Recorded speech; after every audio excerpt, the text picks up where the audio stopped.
Hey guys, what's happening? Jamie here from Unbox. After enduring months of news, speculation, and leaks, HMD Global finally made Nokia's return official with their first smartphone release, the mid-range Nokia 6. The device made its way onto our shores and onto Lazada courtesy of Hellotronics, who allowed us some time with the first Nokia-branded smartphone to be released in a while.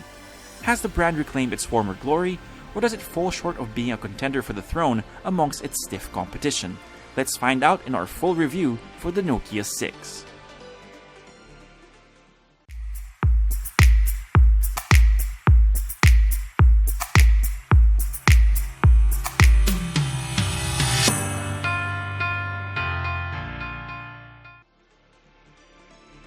There's simply no denying it. We love the design of the Nokia 6, and it's a far cry from the Lumia smartphones we've seen in the past. While the phones that Microsoft produced under the Nokia name came in bright, vivid colors wrapped in polycarbonate plastic, the Nokia 6 followed today's standard for mid-range devices, a full metal build. Its metal body comes in an elegant matte black finish that hides the antenna bands on the top and bottom portion of the device, and the chrome accent along its frames do a lot to make the device stand out in the crowd. The only downside to the matte finish on the phone is that it tends to be a smudge magnet. As of now, we haven't seen any accessories or cases sold for the Nokia 6, so we've been constantly wiping it down to keep it pristine. Let's take a quick tour around the device. On the right side of the Nokia 6, you'll find the volume rocker and power button that are also lined in chrome. On the bottom are the speaker grills and the micro USB port, and up on top is a 3.5mm jack. You'll find the hybrid SIM tray on the left side of the Nokia 6 that is accessed via SIM ejector tool. We could expand upon the device's 64GB of storage by up to 128GB via a microSD card. The Nokia 6 has a 5.5-inch Full HD display, giving it a pixel density of 403 pixels per inch and a screen-to-body ratio of 70.3%. That's right, you'll find no ugly black borders around the display here, and its forehead and chin are an acceptable size as well. The fingerprint scanner is embedded in the Nokia 6's home button, and it's accurate but unlocks the phone with a tiny bit of delay. There's nothing truly special to say about the display, but it does perform well with a great amount of color saturation and with good viewing angles as well.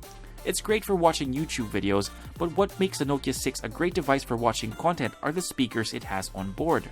We mentioned earlier that its speaker grills are located at the bottom, but what the folks at HMD have actually done is use the speaker grill for taking calls as a front-firing speaker as well. While front-firing speakers in stereo aren't exactly a new feature on smartphones, it's something we weren't expecting when we started watching a video on the Nokia 6. They pump out a decent amount of volume and sound pretty good too. Just make sure you keep it within the 70 to 80% mark though.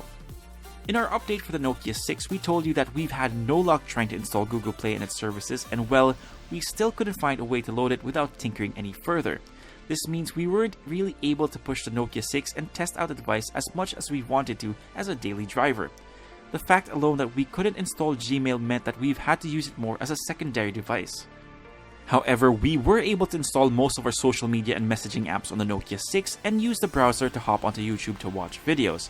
It performs as well as any device out in the market armed with its processing package, a Qualcomm Snapdragon 430 processor with an Adreno 505 GPU, 4GB of RAM, and 64GB of internal storage. Again, the fact that it didn't have Google Play meant that we've had to sideload most of the games on the Nokia 6. We were able to play Asphalt 8 with no sign of frame rate drops on high settings, but you will need to turn them down if you want to play games like NBA 2K17 smoothly. There's also a bit of a funky UI overlay on the Nokia 6. Out of the box, it seems as if they've done away with the app drawer, but you can toggle that on and off in the home screen preferences if you like keeping minimal icons on your device. It doesn't really get in the way of the phone's overall performance, but we would have loved to see stock Android instead.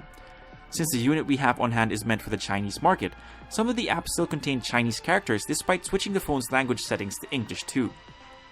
The Nokia 6 rocks a 16-megapixel rear camera with an aperture size of f2.0. It's equipped with face detection autofocus and laser autofocus. For selfies, it has an 8-megapixel front camera at f2.0. We've got to say that we like what we're seeing with the camera of the Nokia 6. It has a bit of an issue with its white balance, performing warmer tones most of the time, but generally speaking, the images look great. In low light conditions, noise is to be expected, but it's within a respectable amount, all things considered of course. Thankfully, we were able to get the PC Mark Benchmark app installed with the device, but the Work 2.0 test would come to a halt at the midway point. The Work 1.0 result, however, gave us a time of 10 hours and 19 minutes. With the light use that we've put the Nokia 6 through, it lasted throughout the day without the need to plug it into a power bank or the wall till we got home. We're figuring that given its battery capacity, you'll most likely have to top up the Nokia 6 before leaving for work if you manage to install the apps you need and are a heavy user. The Nokia 6 supports fast charging with the included wall charger, and we were able to get 35% of juice in 30 minutes of charging, which isn't bad at all.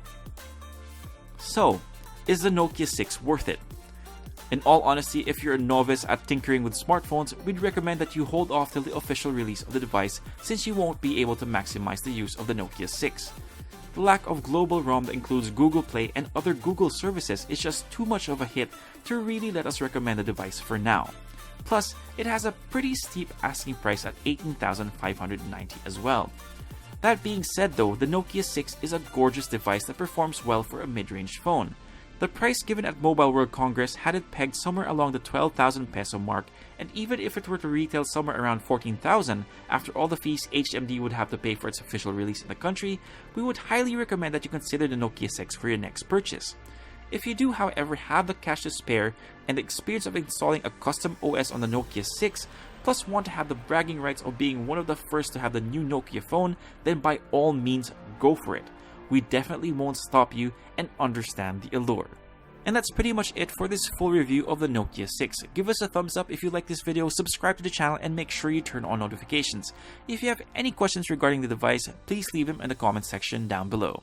This is Jamie, and I'll see you next time.